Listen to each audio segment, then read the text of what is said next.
Keď sa prvýkrát stretli, povedz mi. Ja som len videl tvoje krásne obrázky na Facebooku, sa mi veľmi páčili. Aj som napísal, že teda je to veľmi originálne a také svojské veci sú to, že ťa hneď človek rozpozná, máš svoj rukopis. No a potom keď som pripravoval moje 85. narodeniny, tak som si predstavil, že by sme mohli spolu niečo vytvoriť, ako sa to stalo v Nemecku, v Kolíne, ako sa to stalo tu v Bratislave, v Galérii Umelka. Ty si to nazval tak pekne divoké malovanie. Naše divoké malovanie a tento termín technikus, ako by sa dalo povedať, Milanko, som vlastne s tvojím zvolením použil aj ja na to, čo som dal z našho malovania včera, aby to bolo takéto divoké malovanie. Ale vieš, my sme sa prvýkrát stretli v Bytči, vtedy, ako aj môj ocino hovoril včera, a to bolo, lebo nás Roman Večerek pozval, aby sme sa s tebou stretli, a to bolo to, keď si ilustroval tú knižku tvojmu priateľovi. Z tých Lazov však, poetovi. A tam som pochopil ja za teba, ako výtvarníka a človeka, ktorý má silu v línii, ktorý sa nevyjadruje len pohybom, ale vyjadruje sa aj tou líniou. A tie línie sa vlastne, chvála Bohu, nám stretli. Vieš čo, je to tak, pretože to výtvarné umenie aj spája. Ja si myslím, že preto sme sa určitým spôsobom našli aj. Áno. A zároveň aj to moje umenie vidím aj cez to výtvarné umenie. Ja sa vidím, ako to rád hovorím, ako socha v pohybe, alebo keď robím väčšie záležitosti, tak ten rám toho javiska so súborom, keď robím, je pre mňa rám obrazu, do ktorého ja proste komponujem určité skupiny, dávam ľudí, lebo aj ten priestor, do ktorého určitého človeka dáš, je už aj určitá výpoveď, určitá konkrétna výpoveď dokonca. Takže to nás spojilo. To nás spojilo, ano. Tak sme sa stretli. Čo ma na tvojich obrázkoch oslovuje, to je jednak, že to je tvoj vlastný rukopis, že si veľmi originálny a že vlastne reflektuješ svoj vlastný život, miesta, kde sa nachádzaš, tvoje myšlienky sú tam a tvoja fantázia. To sa mi veľmi páči, že to tak je a vidím, že to nie je iba akési zastavenie a proste opakovanie niečo, ale to stále v tom objavujem vývoj. A je to poetické, sú informatívne, sú formálne veľmi zaujímavé a to sa mi veľmi páči na nich. Čiže držím palce naďalej.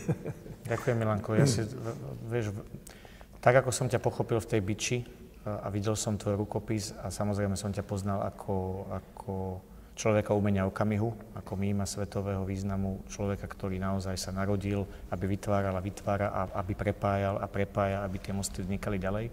Tak v tvojej tvorbe ja vlastne cítim takisto veľmi podobné to, čo si ty povedal o tej mojej. Vidím tam jednoducho mosty, ktoré spájajú, vidím tam odrazy tvojho vlastného života, ale takisto obrovskú dávku fantázie na týchto dielach, ktoré tu máš.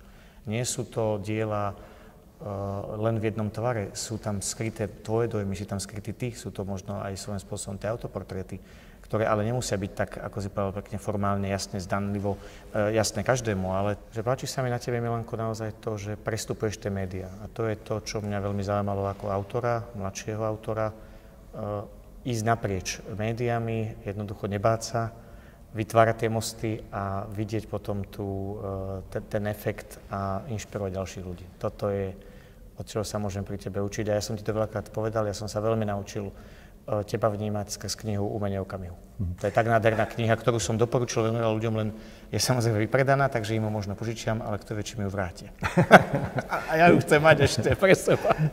Myslím, že ešte majú slov a tie, lebo som tam objednával nejaké knižky, ale vieš, je to takto, že ja mám, povedzme, oproti môjmu divadelnému umeniu, mám práve v tých obrázkoch jednu výhodu, že som si dovolil nikomu nebyť poplotný, nikoho nechceť presvedčiť, že sú to obrazy, sú také dobré alebo menej dobré, neviem.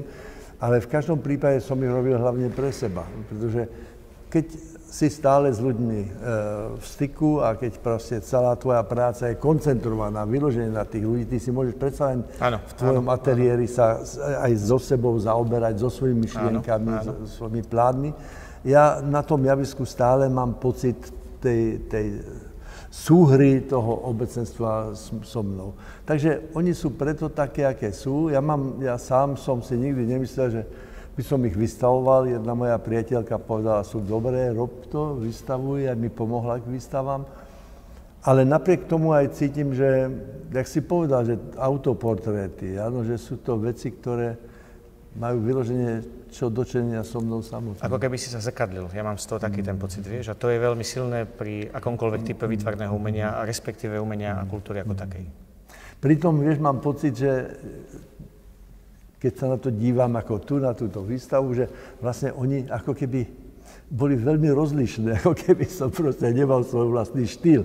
Aj keď ľudia povedia, aha, vidím tvoj obrázok, tvoju kresbu, to je Sládek.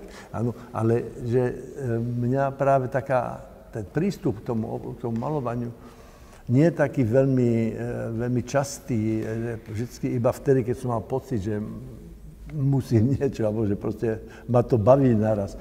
Tak potom vznikajú veci, ktoré sa zdajú byť také odlišné. Ale čoho sa bojím je, aby som sa neopakoval, aby to nebolo také maniaristické. To sa bojím. Tak to sa vždy snažím nejako tých obrázkoch aj tak Myslím, dosiahnuť. Že na to nebude čas, Milanko. Musíme ísť stále dopredu. Opakovanie, nechajme ostatným. Áno, vieš čo, tak je to, pretože ten vývoj je krásny. Je krásne objavovať, aké to niekedy drobnosti. Objaviť proste niečo pre teba nového, že je dobré, keď si sami pre seba objavujeme tú Ameriku. Lebo keď objavíš pre seba, tak potom môžeš poskytnúť tú informáciu a šíriť ju ďalej. Ak neobjavíš ty sám, tak nemôžeš potom, neurobiš dobrý most, lebo ten most môže spadnúť pre tých ďalších ľudí. Áno, ty stojíš za tým, proste celou svojou osobnosťou, čo sa deje na tom obraze. A keď som tvoje obrázky videl, tak som si povedal, my máme tak rozličný rukopis, že vlastne až dokonca sa hodia tie dve kresbičky, tak som veľmi rád, že si povedal, áno, mám chuť to robiť, že si proste mal tú odvahu, v tom zmysle odvahu, ty ako profesionál, mňa ako takého človeka, ktorý sa s tým neživí, že by sme sa spojili proste dvakrát v Kolíne a tu v Bratislave a snažili sa veľmi spontánne vytvoriť tieto dva obrázky. Milanko, bola to a je to česť, že si nás spoločne všetkých oslovil, aj Sisu, aj Petra, aj že naše priateľstva sa mohli prehlbiť a že sme sa tam stretli ako kreatívni, dobrí ľudia a samozrejme to bola výzva vytvoriť spoločne niečo, čo bude mať a má pokračovanie. A to je opäť, nie je to len tzv. Výstrel do tmy, ale je to vec, ktorá sa začne počase sama so sebou fungovať a bude tam tá pečať v tej kresbe nás dvoch, ale samozrejme ovplyvnený hudbou, ktorú nám hrali naši priatelia. Takže to bez toho by to vôbec neexistovalo, pretože v tichu by ťažko vznikli tieto naozaj silné, sugestívne diela, ktoré vlastne na seba tak troška aj nadväzujú svojím spôsobom, ale to sme my vôbec nemohli tušiť. V tichu to by sme mohli robiť sami pre seba, niekde tiež v tomto krásnom priestore, ale tým, že tam je ten divák, tak je to pre nás zaujímavé, pretože sa držíme aj nejak v nejakom takom časovom formáte. Ale je to aj zaujímavé pre obecenstvo vidieť, ako sa tvorí aj priamo. To mnohí ľudia nevidia. A ja som ti veľmi povďačný za to, že si sa dal na tento experiment. Ďakujem. Musíme spomenúť aj Sisu a aj Petra. Mal som včera vyloženie pocit, že sme boli veľmi spätí. To proste, som aj sa na teba díval a vidím, ako proste tým štecom tak rytmicky sa pohybuješ. Cítili sme to viac ako prvýkrát, lebo prvýkrát sme to nemohli, vlastne nemali sme dovtedy ten pocit vyskúšaný. Boli sme v úplne inom priestore, ktorý pre nás nebol taký blízky domovu ako pre teba, ale paradoxne zase tu sme v podstate všetci traja boli doma a ty takisto štvrtý. Takže tá domovská scéna opäť priniesla niečo a ja som si pozeral to video, ako nás natáčali včera, moji rodičia, a videl som, ako keby sme tancovali spoločne synchronne, ako akvabely, s tým formátom. Veľmi pekné. Skúsenosť životná a naozaj veľmi sa teším, že nekončí, že to pokračuje. Veľmi sa budem tešiť, keď to tak bude.